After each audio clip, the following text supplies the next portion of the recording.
Hello বন্ধুরা, good morning. কেমন আছো তোমরা সবাই? আমি খুব ভালো আছি। আর তোমরা তো সবাই জানো আমি এসেছি আমার বাপের বাড়ি। আর দিনটা ছিল 15 জুন। আমার বাপের বাড়িতে, আমাদের বাপের বাড়ির গ্রামে পুজো হওয়ার জন্য বাড়িতে কিন্তু মাছ ফাছ কাটার তোড়জোড় লেগে গেছে। আর ওদিকে দেখলে আমার মামি মাছ কাটতে শুরু করে দিয়েছে। মামি এসছে আগের দিন। আর এদিকে কাকার কিন্তু কাজ করছে মাছ কাটা। তো এদিকে মা এদিকে সবজি কাটছে, আর এদিকে চান করে আমি রেডি হয়ে গেছি। আর চান করে দেখছি এক পিসি এসছে। সেই পিসি তো আমাদের পাঁপড় না দিয়ে যাবে না। আর এদিকে মাছ ভাজাও কিন্তু শুরু হয়ে গেছে। মাছ ভাজতে ভাজতে মা এদিকে মাছের টকটাও কিন্তু একদম রেডি করে দিয়েছে।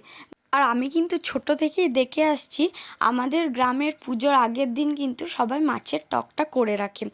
আর মাছ ভাজতে ভাজতে আমি না মাছের মাথাটা নিয়ে নিয়েছি। আমার ভাজা মাছের মাথা খেতে কিন্তু খুব ভালো লাগে।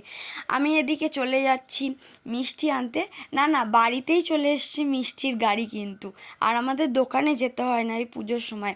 চলে এসছে একদম শক্তিগড়ের ল্যাংচা, সীতাভোগ, বর্ধমানের সীতাভোগ, মিহিদানা একদম গাড়ি করে চলে এসছে। আর আমি সেখান থেকে নিয়ে নিয়েছি। আচ্ছা, এত পুজো করছি, কি পুজো সেটা তো বলা হয়নি এখনও।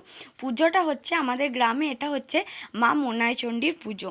কি পুজো না পুজো এটা কিন্তু আমি নেক্সট ভ্লগে খুব ভালোভাবে তোমাদের ডিটেলসে বলে দেবো।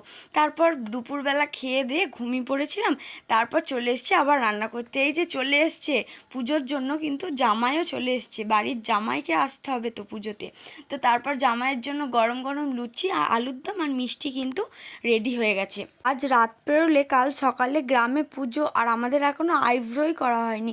তো চলো 3জন মিলে এখন যাচ্ছি আইব্রো করতে। আর আমাদের দেখো স্টেজ কিন্তু একদম রেডি হয়ে গেছে প্রোগ্রামের জন্য।